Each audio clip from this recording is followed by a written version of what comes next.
Alright, so I wanted to make a video pertaining to standing. There are different levels to standing. And when God calls us to stand and He give us the promise, He tells us, I'm going to restore your marriage. But a lot of times we get anxious and we're like, well, when is God going to restore um, our marriage? And even the first part of it, we are crying out to God. We're like, save my marriage, even though God already has promised us that He's going to restore. Um, and so many people start looking for all these signs and stuff after God has already confirmed it. Now, I really have to talk about how there are some people out here that do give prophetic words and God is using them about marriage. But what people have to understand is if you are just looking for prophetic words instead of being in God's word, then you are idolizing your marriage and you're putting the marriage over God. And as we know, God is a jealous God. Okay? So we are supposed to keep Him first. We already know that God will keep His word. It's in Numbers 23:19. He's not a man that He will lie. He does not lie. When He calls us to stand, He knows that we can do it and He will equip us to be successful. But we have to have Him be Lord of our lives, and that means everything, including our marriage. And I'll tell you when your spouse will come home. When you get to the point where, God, if my husband comes home, he comes home. If he doesn't, I'm still going to follow you, trust you. You hate divorce, I hate divorce. Simple. We are to love what God loves and hate what He hates. And one thing that gets me upset is people who give the prophetic words. We are to just use that as a confirmation and not rely on that solely, because people don't understand. There are going to be people who don't want to give a word, especially when they're being attacked and people are saying, well, you said this months ago and stuff. Don't get upset at the person who's delivering the prophetic word. Get upset and at yourself. You have to go back to God. Rely on God solely, not a prophetic word. Prophetic word is not bigger than God. It's not. And this is where people are falling on the wayside, because they are trying to, once God give them the promise, they want to just take over themselves. Why would you want to take over when God, He's the one that's in control of the promise? We can't change our spouse's heart. We can't change our spouse's mind, but God can. So we have to trust the process. Like I said, it's different steps, different levels to standing. Standing, when God first called you, it be very shocking, But we have to understand, God is not going to ask us to do something that's going to put us to shame. And you can't have one foot in the world and following God. That's another reason why people aren't as successful too, because they're listening to what other people say. And I've learned already why talk to people that's not standing. They have no experience in standing. They're going to tell you, just move on. They're going to tell you that, and which is going against what God told you. Why sit up here and come into agreement with people when they're laughing at you behind your back? Oh yeah, we're all divorced. Who she thinks she is. And we have to look deeper, that it's spiritual. It is a spiritual battle. We worship God in spirit and in truth. He is a spirit.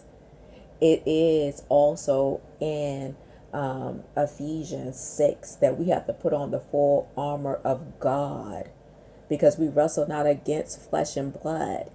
Yes, our spouse is flesh and blood. Yes, our family members who try to encourage us to do opposite of what God says are flesh and blood, but who's using them?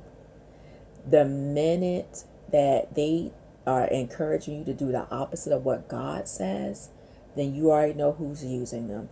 And it is far deeper than a marriage being restored. It is about, your salvation, your spouse's salvation, and your children, because all this stuff is generational curses. And what generational curses come from is unrepentant behavior. That's what it is. Unrepentant behavior where everyone else is copying off of everyone else. Oh, my uncle is divorced. My aunt is divorced. My, all these other people are divorced. So they're doing wrong. It's okay. Okay. And so, I come from a family where everyone has divorce, except for me and my aunt that's in Florida, and she did the smart thing. She moved away, and I truly believe that's the reason why her marriage is successful. She moved away. I mean, if you, like it says, birds of a feather flock together. So if you are around people who are everyone's divorcing, and they feel like it's okay to break a marriage, then obviously that's what's going to happen. But God broke it down to me, and He was like, this is a blessed family, and this is curses that come on people. When you break a covenant, it says that in Malachi 2:16, you read Malachi 2, it tells you about how God will not acknowledge people, okay, that breaks a covenant, they break a marriage. And so it's in me strong that I'm going to stand. I'm going to do what God tells me to do, no matter what. God is my God, not my husband, not people, nobody else. I'm certainly not going to pay attention to people who are sinning and hellbound. I hate to say it like that, but the main thing is listen to what God says, to fear God. I just feel like a lot of reason why people aren't successful, they don't fear God, and they're looking at human beings for confirmation, prophetic words. And like I said, I really want to put out here that I don't want people who are given the prophetic words to be discouraged from telling what God has placed in their spirit, because they're worried about people attacking them, and the person who delivering the word is God is using them. They're not God. If you have not seen any signs from else, that means you're not in the word. You're not praying to God. You're not asking God anything.